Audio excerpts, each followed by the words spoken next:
to Guantanamo. I hope nobody would take that and use that in an abusive way.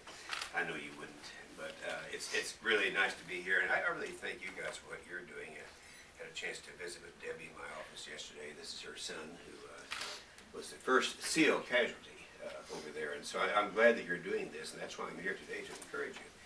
Hopefully this thing will really take hold. All people need to know is the truth.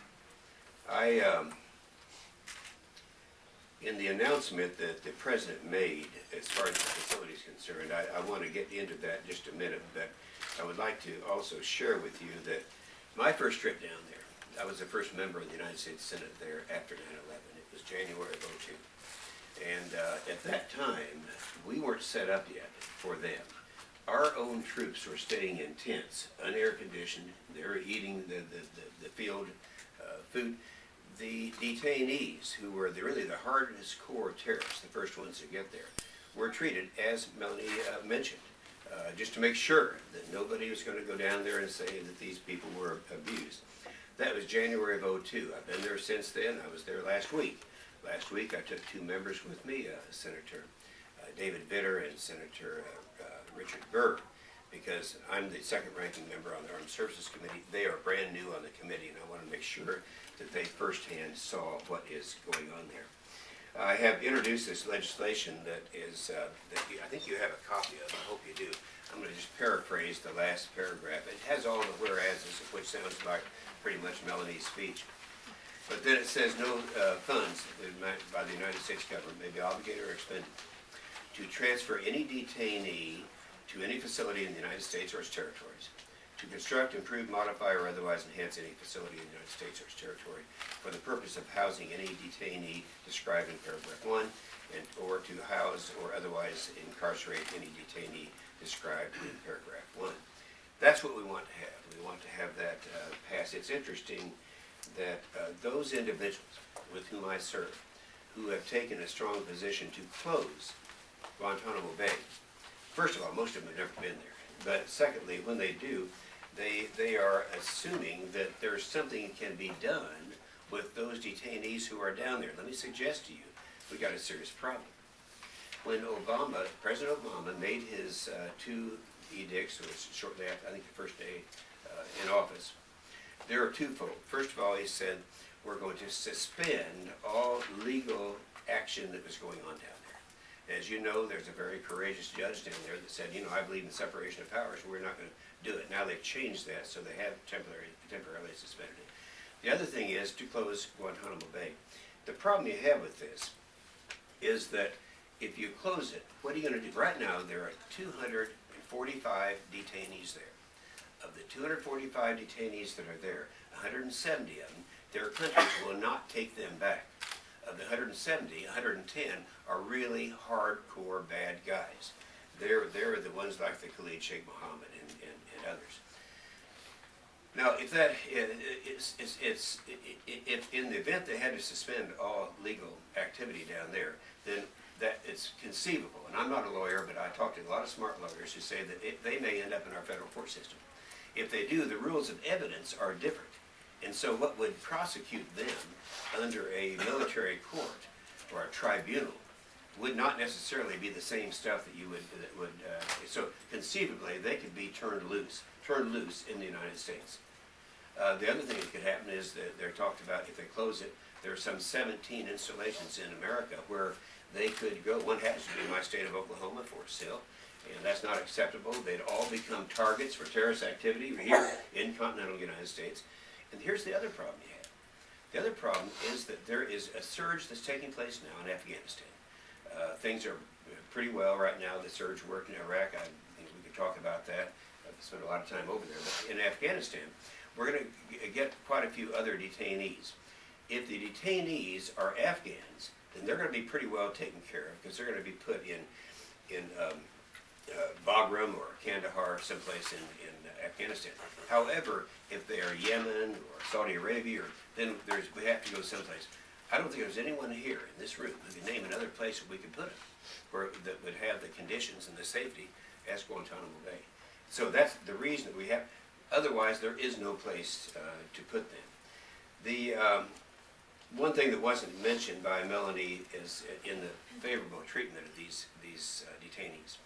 Not only the food, better food than they've ever had in their lives, not only recreation, you know, they have 6 camps in different degrees of detainee, of exposure, and you get in the real tough ones, they still get to go outside 3 or 4 hours a day, participate in soccer and all these other things. Go there and look and see. One of the things that wasn't mentioned was their medical treatment. They have actually one medical practitioner, doctors, nurses, or others, for each 2 detainees. And they get things that, you know, colonoscopies, you know, they didn't know what they were. But anyone over 50 years old, if they want to have one, they can have one.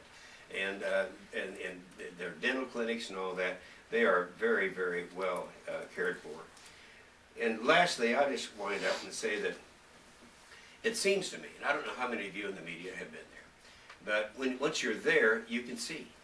And even Al Jazeera was there, and we didn't get much out of Al Jazeera after they came back from this thing. And they went in there with their preconceived notion. A lot of members of the media do the same thing. Once they go there, once they see it, they come out and they are changed people. Some of them would admit it's better, but they don't talk about it anymore. I was assailed on the floor of the United States Senate last Thursday. I was giving a talk similar, but much longer than the talk today. Senator Rockefeller, who was the chairman, he's rotated out now of the Intelligence Committee, was jumping all over me, but he wouldn't yield to me. So because what he was saying just flat wasn't true. He didn't know it, but it wasn't true. And I found out later, he's never been there. If you've never been there, you can't. I wish the President Obama, would just go there and take a tour, see what Melanie and Debbie and some of the rest of us have seen, and they would change their opinions. So I feel very strongly that we have an opportunity. We have an institution that we've been able to use since 1903. It's one of compassion. It's one of security. There is no alternative to GITMO. Thank you. If there's anybody who'd like to ask Senator Inhofe a question now, we're going to allow some questions because he has to return, obviously, to the Hill. Well, let me suggest that, yeah, I'll be glad to answer any questions, but when you guys, when you leave, they have all these protesters out there. They always have those in Washington. Ask them if there any one of those has ever been to GITMO. Okay? That's a reasonable question. All right? Questions? Yes, ma'am. Terry Pickett, Newsbusters. John Murtha seems to be jumping onto this issue, opening up his own state. Which side is he on? I don't know. I was wondering if you had any comments in regards to even if a state governor wants to override this, how would the legislation actually work to? How would a state governor, if we were to pass this legislation, could a state governor override it? Yeah, it's just with their own, we're looking at it from a federalist point of view. Well, first of all, I don't know of any of the 50 state governors who would want to. I mean, right now, that's one of the major things that governors come to me and they say, several of them have, including my own governor. You know, what are we going to do? We don't want this. We don't want to be a terrorist attack. So I just say that I don't think they're out there. Yes, sir. Matt Delavasio from the Catholic Worker in New York. From your statements, I assume that you wouldn't oppose independent human rights groups like Amnesty International and Human Rights Watch going into Guantanamo.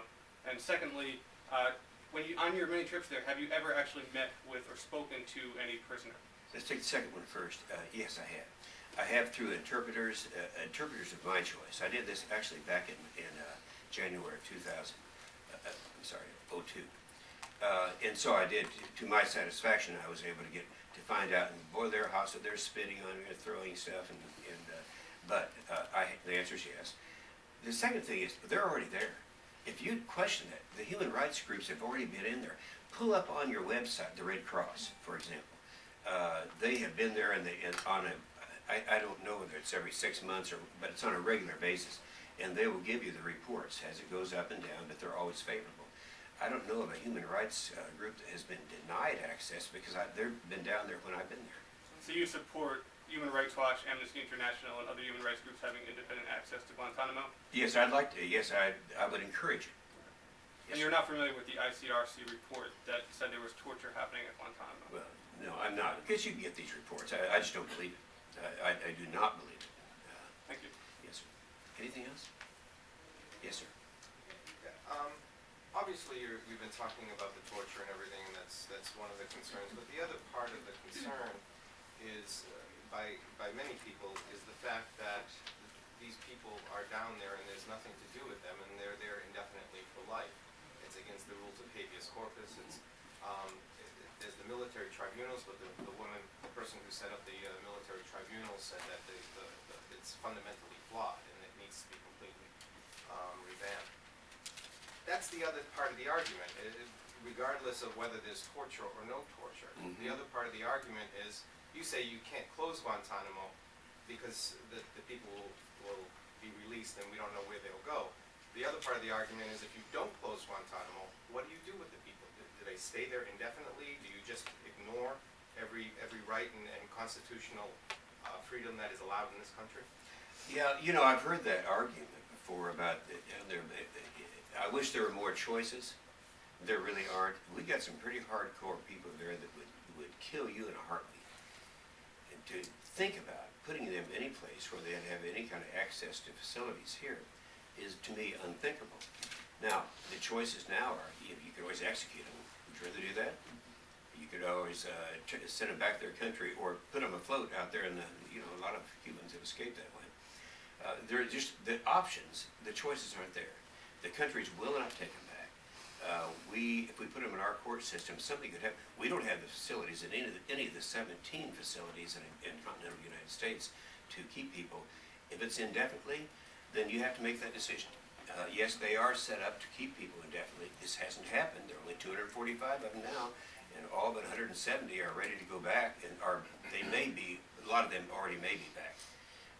But the problem is, if there's no place to send them, and you turn them loose, that's the thing that I would not want to happen.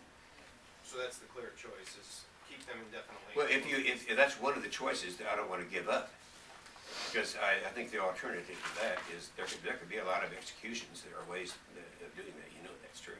I wouldn't want that. But I'm thinking, I've got 20 kids and grandkids. I don't want them wandering around America. Yes. What kind of support are you finding for this legislation over on the Hill?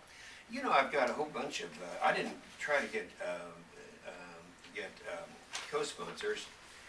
Got a list of them here. I've got about 10 now that called me up when they found out about it. And, it's after I talked on the floor and explained on a couple of speeches my experiences in Guantanamo Bay. So I think there's quite a bit of it. And I'm not critical of the president. The president's not been there. Rockefeller hasn't been there. And these guys, if you haven't been there, if I hadn't been there, I'd probably be out there with them. All right, any other questions? If I may, just one. Yes, sir. How do you deal with international opinion on this matter? Does it matter at all, or basically this is a domestic issue that has to be handled? Well, I think the best way to handle that opinion is to encourage the Al Jazeera's, all of the media they influence these people. One of the reasons when you're talking about Abu Ghraib, the media, people have this preconceived notion of all the things that happened. There are a lot of bad things did happen, but in Guantanamo Bay, they can create anything they want for the public. But if you can get them to go, I would love to have every one of you guys in this room take your camera down there and go.